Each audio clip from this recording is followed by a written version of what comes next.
All right, welcome everyone. As part of our commitment to expose the MBA program to the kinds of concepts that we've been talking about in class, including cloud computing, we're fortunate in that we've got one of the major data center vendors right here in Denver. I'm here with this session with Dave Leonard, who is the Chief Data Center Officer here at ViaWest. The intention today is to walk you through a tour of a data center. It's a unique opportunity because it's really difficult to get 400 people to go through a tour like this, so this is the next best thing. The objective today is to walk through the data center and really talk about what it takes to put together a facility like this, what it means to you as potential customers, and what it means in terms of computing in general. Certainly the move these days is toward more cloud-based computing. So that's the objective. We're going to try to, it'll be fairly informal, casual, much like you'd see if we were trying to do this with a tour. Dave is going to walk us through the data center. We'll be asking questions as we go. But before we get in some of the areas it's quite loud and audio may be a problem in there. I'd like to have Dave talk for a minute about the company, your role, ViaWest's presence, both here in Colorado and within the U.S. Talk a little bit about the history, and then we'll go inside and take a look. So, Dave, thank you very much for helping us out with this today. Well, thanks for the opportunity, and welcome to all of you to ViaWest, even if only virtually. Hopefully some of you will see the place in person also. It shows a little bit better in person than it does on video. ViaWest is a data center, co-location, cloud services, and managed services company. We operate in 7 states in the western part of the United States, hence the name ViaWest as opposed to Via something else. We have 27 data centers that we deliver those services out of. This is one of those data centers. The services go anywhere from co-location services, which is basic space and power. Somebody else provides all the services in there. We just provide the cooling and the space and the power, all the way up to a customer that doesn't want to buy their own computers, that wants to rent cloud, compute, storage, backup from a vendor and give that problem completely to us. So we have that spectrum of services across the infrastructure of IT. So in terms of this particular data center, how would this compare to some of the other major data centers around the country? This is one of our larger data centers. The building is about 200,000 square feet. The raised floor, or the technical space that we sell as our product, is a little over 100,000 square feet. The total power coming into the building is in the neighborhood of 13 megawatts of power. That puts it into certainly the top 1% of all data centers across the United States. There are bigger ones, notable bigger ones, but it'll be very difficult, for instance, in Colorado, to find one that's bigger than this. And in terms of, we've taken a quick look around prior to doing this video, but in terms of the investment that ViaWest has made into this, just this one in particular, how does that compare? What kind of investment has the company made? And I'll answer that by giving you a little bit of why it costs so much, and then I'll tell you why it costs so much, or what it does cost. We're in the business of providing peace of mind to our customers, and if we give them space and power, or we give them services that are people-based, the customers expect that those are going to be first quality. So this data center and most of our data centers are built to be fault tolerant. So anything can fail, and there's another system to pick up the load. So if we lose power from a utility, we have our own generation. We actually have 2 utility services. We have 4 generators. So there's redundancy built upon redundancy to deliver that seamless peace of mind. All of that ends up costing money. If we were to reinvest and rebuild this data center from scratch, the investment would be in the neighborhood of $100 million or more. We're not going to do it because it's a great data center, but we are investing in a data center that's larger than this, just a little bit south of here in the Denver Tech Center, another one that's fairly close to the same size in Minneapolis. And so you can imagine our capital budget is many tens of millions of dollars. So obviously you're in the business of providing these services, and you mentioned that the customers can contract for a whole range of services. As we get out in the data center and take a look at this, what would you say is sort of your sweet spot in terms of your customer base? The customer base varies all over the place. We're very happy to have a customer that rents one cabinet from us or just a few virtual machines in our cloud environment.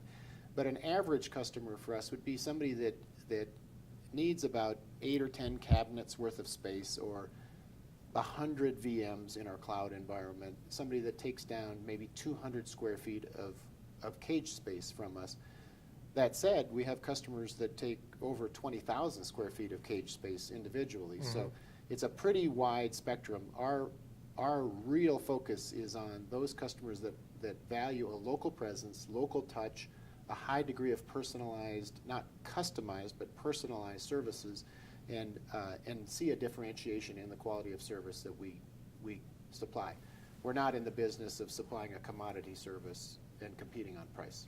But, and we talked about this earlier, as we go through the tour, we definitely want you to really show us the cloud. Mm-hmm. So at some point say, okay, here's the cloud. But in terms of that, you said customers like to have a local presence here. I think that we talked earlier, there's a couple hundred customers represented in this facility, but they're not all local. They could be anywhere, correct? Yes.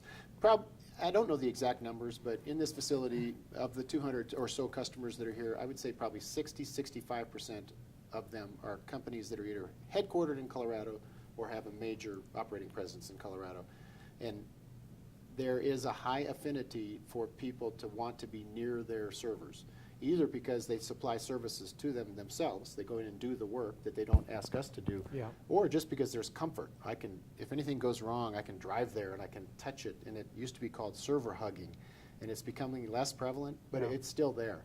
And then the other aspect of that is that the personal relationship that we have in the community, because we're very community oriented, you just end up trusting people in the business community, and we're part of that community, and you're going to do business with people you trust. I'll get specifications for the data center, and we'll provide those to the students independent of this, but talk about the compute capacity really that you have within this particular data center. We count the things that we deliver. So we count space, and we count power, and we count compute instances in our cloud, and so some of those things are very easy to count. Some of the other things, like how many computers all the customers have in this space, are a lot harder to count. So I'll give you some counts of things that we have. We have cloud environment that's in this data center and in others that has the capacity to eliminate the need for our customers to purchase 60,000 virtual machines. And like I say, we'll show you the cloud out there. It looks like computers, because it is. But that capacity is huge compared to the size of how much we use here, the actual space we use. We have about 14,000 cabinets or racks that we supply to our customers out in all of our data centers. And if you think that there's probably an average of 20 to 30 servers per cabinet, you can do the math and end up with several 100,000 computers that we're running in our data centers. So this is, we're going to talk in class about the various layers of architecture and infrastructure that it takes to deploy an effective IT system of any sort. What we're going to do now is to take a look at some of those, and with the emphasis being on some of the things that you perhaps don't see and that are very tangible parts of the cloud. It's not vapor at all. It's going to be the things that you see today, including things like physical and virtual security, infrastructure that supports climate control, environmental considerations.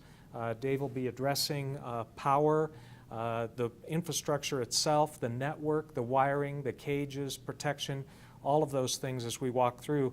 We're going to see the control room, take a look at the power, the power room, take a look at how the building infrastructure is set up. So I think it's best that we head out and take a look at some of these things we're talking about. You are in the ViaWest data center now. To get to this point, you had to pass through 2 layers of security already. That was 2 locked doors that you either need to be let in or have credentials, badge, to get in. There is also a security person or receptionist that you've gone by to get to this point. We believe in security in depth, both physical security and logical security. What I'm showing you here is obviously physical security, where there's multiple levels of security, like I said. We're in security zone 3. We're about to go towards the data center floor, so we have to go through another layer of security. As you see ahead of us, doors are impeding your ability to get there. If you look to the right, you'll see a bioscanner that has my fingerprint in it. That's 2-factor authentication, one of the factors being my card, and one of the factors being my finger, which is very difficult for somebody to spoof. That unlocked that door, and now we're getting closer to getting into the data center. So we're now entering the data center. We use tacky mats to pick up all the dust that might be on our feet. We're now in one of several rooms within the data center, and this is our sellable space. We call it white floor or raised floor. Cooling underneath the computers on the raised floor, as you can see inside these cages. This room is about 40,000 square feet of space that you can see here. The total in the data center is about a little over 103,000 square feet. So you can see these are pretty big spaces. I'm going to be talking as we go through the tour in terms of how we distribute electricity to the cabinets and to the computers, from the utility all the way down through conditioning to the computers. And then I'll also be talking about the cooling loop, how we grab the heat that the computers create and drag it through the data center, through the chiller room, and eventually reject it out to the outside atmosphere.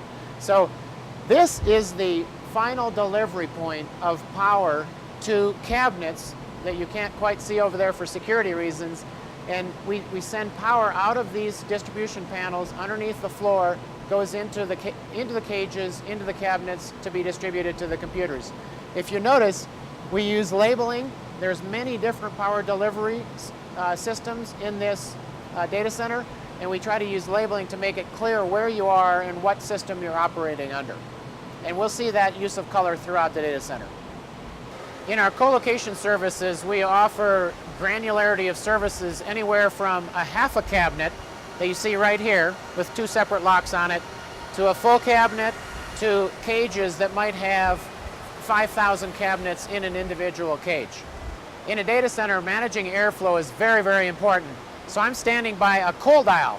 There's a whole row of cabinets here, and you can tell it's the cold aisle because there's perforated tiles down here where the cold air underneath the floor is coming up and going through the servers. Keeping that cold aisle separated from the hot aisle, which is right over here, is very important. We want all the air to go through the computers and get warmed up in the hot aisle rather than having the cold air wrap around or the hot air wrap around into the cold aisle. So that's airflow management 101. Up till now, we've seen data center space that's largely full. Here's an example of some of the space that we still have yet to sell. We don't have that much space left to sell here, which is why we're building our new data center down in Centennial. As you can see, it's empty white floor, ready for cages, ready for cabinets, plenty of power distribution that's all ready to go. The cooling's in place. So I guess get it while it's hot. There's a little bit of the space left in the Cornell data center. We've gone through a lot of security to get to this point onto the raised floor, and then individual customers want more security. We've got a cage right here that has no cage top. The floor tiles are not screwed down, so we consider that our normal standard security. There might be a customer that processes credit cards, or that has a HIPAA healthcare compliance requirement, or that has a federal government requirement, and they need a more secure cage. So on my left here, this cage has a top on it, so nobody could get over the top, and all the floor tiles are screwed down, so nobody can get into it from below. So it's a HIPAA compliant or a PCI compliant or a FSMA compliant cage. And then some customers, like this one, choose to do all of that and put up opaque material so nobody can even see what's in their cage. It all comes down to what the customer wants and what meets their needs. One final aspect about security that I won't tell you which cage here because it's a very highly secure cage is the processes and procedures that we have to follow. So there are some cages in this room that I'm in that everybody that's going to get access to that cage has to go through a federal government security check, including a background check, including fingerprinting, identification of who you are, and you have to be a U.S. citizen to enter some of these cages, which means that my boss, the CEO, because she's Canadian, can't get into some of those cages, which I routinely rub in her face. So welcome to ViaWest Cloud. A lot of people wonder what a cloud is, what it looks like. Well, it looks like computers, because that's what a cloud is. There's compute, there's storage, there's backup in these cages that we serve to our customers by the drink. There's enough computing power in these cages in our cloud to offset what would traditionally have been the purchase of 60 to 70,000 physical servers. Way more energy efficient, way more cost effective, and customers don't have to manage this hardware. That's one of the benefits of going to a cloud environment. Our major vendors in this space, our current platform is a Cisco UCS platform backed by NetApp and EMC storage. You'll also see a lot of HP compute and a lot of Dell compute in these cages, and that's what we build our cloud with. Does it feel rainy in here? You're actually inside a cloud. This is some of the storage that backs up our cloud. There's compute all around you, there's backup all around you. So this is what it feels like to be inside a cloud. In addition to reliable power and cooling, we need to have very reliable and easy to use networking. So I'm standing in front of a network rack here. The network starts out in the street where the telecom providers are. We have 4 separate physical entrances or vaults that service this building. So even if we have a person trenched down the street, it's not going to interrupt our service here. That comes into our meet me rooms where we allow cross connects between customer cages and our cloud managed services environment that we have here. So you can very easily connect up your cables to whatever telecommunications provider that you want. You can see the ladder racking above us. The management of all the cables is very important. The labeling of all the cables is very important. And all of that makes it easy to operate, easy to do business within the data center.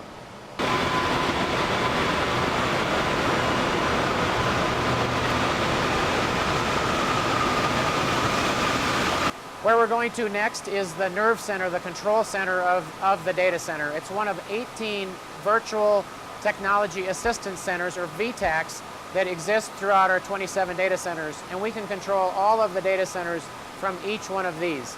This is where our personnel sit, they watch the systems, they get dispatched from here, and they answer phone calls from here. So we're going to head on in and see what it looks like.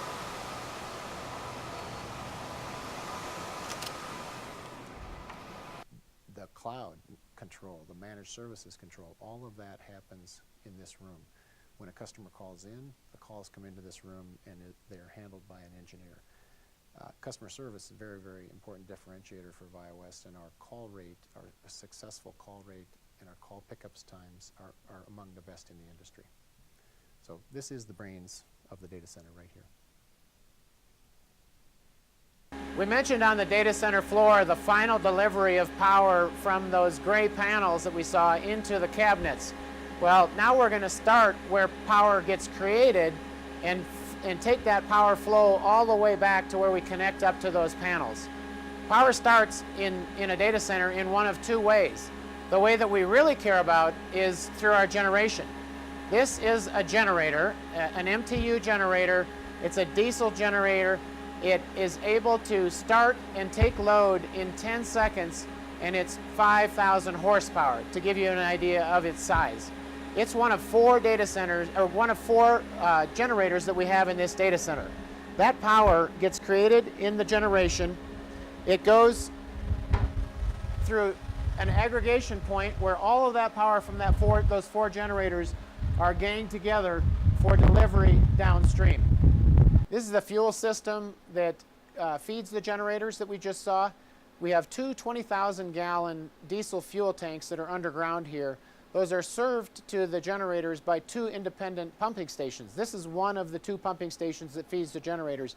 You see multiple sets of pipe, multiple sets of pumps a spare pump over here, and if you look way in the back, there's a manual lever that you can pump the fuel manually if you're strong enough.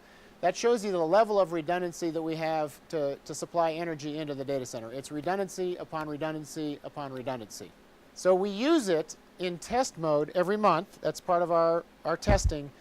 In the life of this data center, knock on wood, I wish there was some wood around here right now, we've never had to use it because we've never lost both of our utility feeds at the same time. So you're standing in this room surrounded by millions of dollars of generator and generator control gear and switching gear that, as I mentioned, has never ever been used in real life. That's an insurance policy. This board in front of me is the major brains that control the power distribution in this data center. On this side, we've got two substation feeds. Don't know if you can read that. It says Meadow Hills. It says Sullivan, two separate substations that come from two separate directions. Both of them are active. The breaker is closed, which means we're getting power fed from both of those substations at the same time. If we lose one substation because Xcel Energy has a problem with it, we can power the whole place off the other one and vice versa. If we lose both, which I just mentioned has never happened here, we'd go over to our generator control, which is on the far side, and we'd fire up those 4 generators, and in just a few seconds, we'd be able to take the load of the data center. We have uninterruptible power supply systems that bridge that few seconds so that the power to the computers and the storage out there on the raised floor is never interrupted, never at danger. So Dave, do you care if I just turn one of these breakers? I wouldn't recommend that you touch anything just here. To test it? Yeah, that would not be a good idea. Now we're continuing the flow of power through the data center. This board is where all that generation lands and all of the utility lands. So on either side of this 22 cubicle medium voltage switchgear lineup is one utility, another utility on the other side, and then generation lands on one side and the other side. Give you an idea of investment. If we had to replace this 22 cubicle medium voltage switchgear lineup, it would be about $10 million of just equipment cost, never mind install cost. We take that power, we run it through transformers, which you can see here on the right. So now we're moving from medium voltage, 12,470 volt, down to lower voltage, 480 volt, that we run through the UPS systems and through future transformation down to the computers. We're going to go in through 2 rooms that one of them is pretty noisy that I'll introduce as we get there. The first room is not too noisy. We're now in the battery room, one of the battery rooms of the data center. I mentioned uninterruptible power supplies. The way they work is when utility power is lost, it relies on the batteries that are in these cabinets to provide power until we get our generation going. Our generation starts up in maybe 10 to 15 seconds before it can take load. These batteries are sized to be able to run for 10 minutes. So we have plenty of time to supply power out to the computers, never losing power to the computers as we get our generation switched on. You notice the blinking lights here? Fortunately, they're green. I don't see any of them being yellow and none of them red. These are battery monitoring. Throughout our environment, we try to monitor everything, and we monitor the condition of all the pieces of equipment, in this case batteries, and we want to see them going bad. We don't want to replace them in advance of them going bad or when they start to go bad, because that would be wasteful and bad for the environment. We definitely don't want to replace them too late. So monitoring across all the pieces of equipment, including each individual battery being monitored, is very important to our operating philosophy. Enter a really noisy room right now. It's where the actual uninterruptible power supplies, UPSs, are that are at the heart of a data center. They're pretty noisy. What they're doing is they're deconstructing the electric sine wave coming from the utility and then reconstructing it back to make sure it's perfectly smooth, perfectly in sync. So we're cleaning the power in real time as we go through this room. Then we're transforming it down to voltages that a computer can use, which would be 120 volts or 208 volts, and sending it out to the floor. We're gonna pan down each of the rows to show you it. You're first gonna see UPSs, then you're gonna see distribution.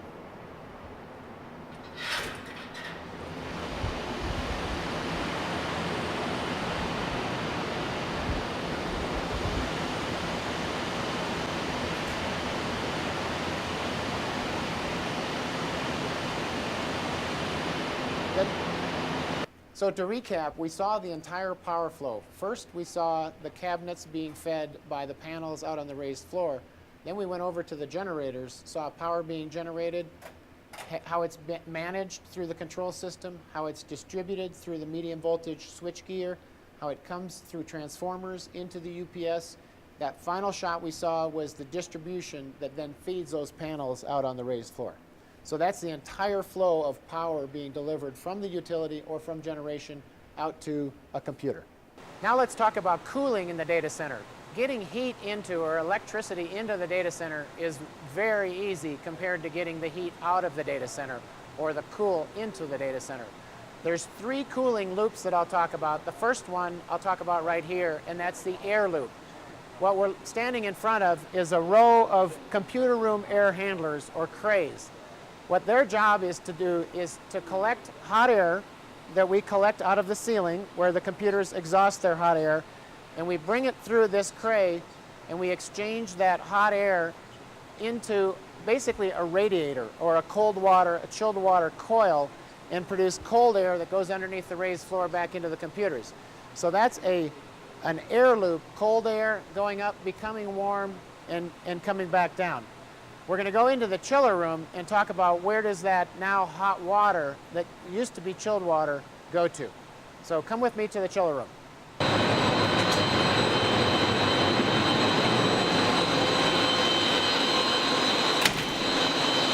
We're now in the chiller room, and as you can hear, it's noisy in here. We have chillers running, which are cooling devices. The cold water that got supplied to the crays that we just saw out on the raised floor gets generated in this room or created in this room. And if you look behind me, you can see dark blue pipes. Those are the chilled water pipes. The hotter water that's coming back from those crays is coming through the lighter blue pipes. We use color throughout the environment, as I mentioned once before, because it's very easy to identify where is the chilled water, where is the less chilled water returned.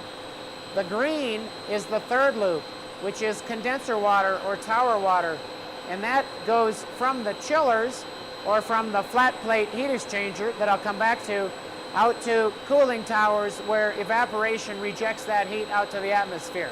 So there's 3 loops. The air loop, where we collect hot air and turn it into hot water.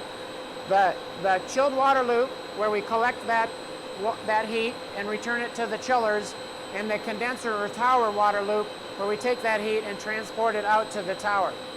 If you look to the right, you'll see 2 centrifugal chillers. Very highly efficient chilling devices, each of them 900 tons of cooling capacity.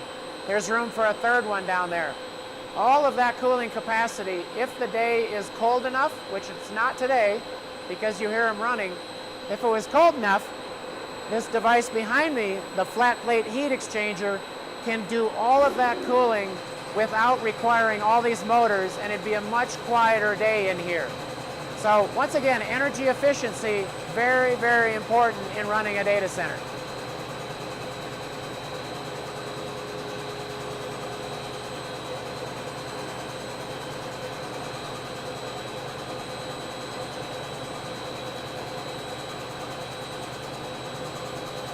So all of the infrastructure in a data center has to be very well thought out from the beginning. You see the complexity that we've got in this room. This is one of 2 chiller rooms that power this data center. So there's another 2 chillers in another room that look identical to this. You notice there's a big empty space here. That's where the 3rd chiller in this room is going to go. There's a 3rd chiller that's currently going into the other room.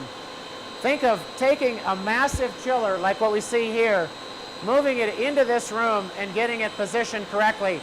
It doesn't even look like there's room to get it in, but we've modeled everything, 3D modeled everything to know exactly how it's going to fit in here, exactly what pipe it's going to connect into. We know the water flow, we know the horsepower that's required. Everything's pre-engineered for the life of the data center before the data center even starts getting built. Tremendous amount of design engineering up front in a data center before we ever get to operate it. All right, well, we're going to wrap up the tour. We have tried to condense in really just a few minutes what's a very sophisticated, elaborate operation. As you can see, the I'll have Dave wrap up in a center, but you can see the implications of all the subsystems that have to go together, that have to work together for a highly sophisticated, complex data center like this. Dave, you might comment about the role of many of your vendor partners, the partnerships that you have established here. Clearly, it's more than just Via West that makes a system like this run. Yeah, as you mentioned before, it takes a village. It takes a village to build a data center. It takes a village to operate a data center. So we have partners, and we use partners wherever they can do a better job than our people. You see a lot of our people in the data center and in the VTAC, and that's because our people can do a better job than the vendor can. We can control it better. We can have a better result. There's some activities like maintaining a UPS, for instance, that we don't do often enough. We would never do often enough to be the foremost experts on it, and so we rely on our vendors to do it. They do it to our specification and to our standards and to our procedures, so under our intellectual property and our control, but they're far better at doing that. And that's the same case in the cloud, where Dell is better at maintaining Dell servers than Via West will ever be, so we allow them to do hardware maintenance, for instance. So picking your vendors, developing deep and very strong relationship with your vendors, and then trusting them to do their job is a very important part of what we do. So you also mentioned the value of those partnerships. I mean, it's also important for those vendors to know the Via West culture, to appreciate the values, the standards that you're trying to bring to your customer base. So is there a way that you acclimate them to the Via West culture? Yeah, and the cultural thing is often overlooked because a lot of people focus on technical skills and they don't think about, does this organization and do these people really value doing what's right and value doing what's good for the customer and doing it in a way that's really good for the customer. And when I say customer, I mean both us as a customer and our customers as a customer, because at the end of the day, it's really about serving our customers. And so that cultural evaluation is one of the evaluations way up front in the selection of a vendor. For example, I have been, in the last couple of years, I've gone through 12 evaluations of construction companies that I want to do business with. 2 of those have come out of that evaluation as being companies that I want to try to do some work with. And a lot of that screening out is based on cultural values, how transparent they're going to be, how much they're willing to adopt our way of doing business, how much they're willing to challenge us when we're wrong, which, believe it or not, actually does happen occasionally. I forgot we're on film. That's a bad thing to admit. But that relationship between the vendors and us to supply a seamless service to the customer is a hugely important thing. And you noticed as we were walking through this facility, what's 200,000 square feet? Roughly 200,000 square feet. Approximately how many people do you have here at a time, Via West employees, who are maintaining the facility? We have different functions here. So the people that are actually maintaining the facility, the electrical system and the cooling system and the core infrastructure of the building, there's a handful of those people. They're here 24/7, so they add up, but at any given time there might be only 3 or 4 of them here, and maybe only a couple of them here at nights and on weekends. So there's maybe 8 to 10 facility engineer type people here. Then you have the people in the virtual technical assistance center, the VTAC that we looked at, the control center. They're also here 24/7.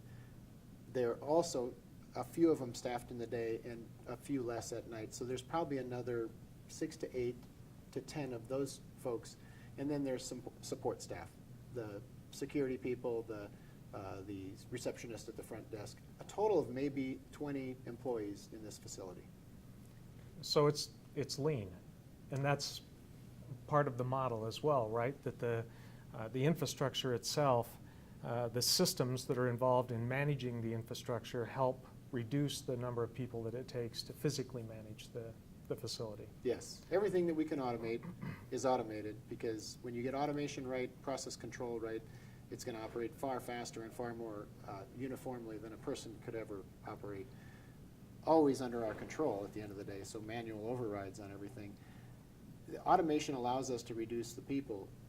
The other side of that coin is that in a data center, there's a whole ecosystem. It takes a village, I said. We've got vendors in here, we've got customers in here, we've got construction people in here, we've got fire inspectors, we've got a whole variety of people. At any given time in the day in this data center, there might be 100 people. Very few of those are our employees, but the economic engine that a data center generates is far greater than its employee impact. You might comment too, we didn't have a chance really during the tour to talk about Via West's commitment towards sustainability, but if you could maybe make an overall comment about that and how that fits in with the mission and vision that Nancy and the rest of the management team inspires. Via West, one of our core tenets is community, and we want to be good to the community, and that includes being environmentally sound to the community. Data centers use a lot of energy. There's no getting around it. They use far less energy than if those same computers were not in a data center, because we're more efficient. Efficiency in a data center is measured using power usage effectiveness. It's an equation that measures how effective you are at using the energy for useful work, for computers, as opposed to for cooling or for security system or for lighting or whatever else. Our data centers are built on the tenet that power usage effectiveness has to be designed in from the very beginning. We have to use free cooling wherever possible. We saw the flat plate heat exchanger, which does that in the chiller room. Further to that, we try to build using locally available materials and be sustainable in everything we do. That goes down to hiring people locally, sourcing materials locally, sourcing equipment locally, and that community relationship is a very, very important tenet of how Via West operates. And certainly a large user of power and water, and that of course is important here in Colorado in particular. Probably up until this last couple of years, Colorado has had an extraordinary reputation for not having a lot of physical hazards that companies would have to worry about. And the last couple of years we have seen fires, floods, and other things, but what are some of the advantages of being located here in Colorado for a data center like this? For a data center operator, Colorado is an awesome place to be. It starts with our customers. We've got a huge customer base here. This is our largest customer base of the seven states that we operate in. And so it starts with proximity to the customers. We build that in other locations. What you can't build in other locations is the excellent climactic conditions to operate a data center in. You mentioned hazards. There's very few physical hazards here. We don't have earthquakes. Prior to last summer in Boulder, we used to say we don't have floods, but none of our data centers are anywhere near a flood zone. We don't have tornadoes. We have heavy snow, but that doesn't impact buildings that are built like this building. We also have very dry air, which if you're going to use evaporation as a way, like we do at this data center, to reject heat to the atmosphere, evaporation is a great way to do it.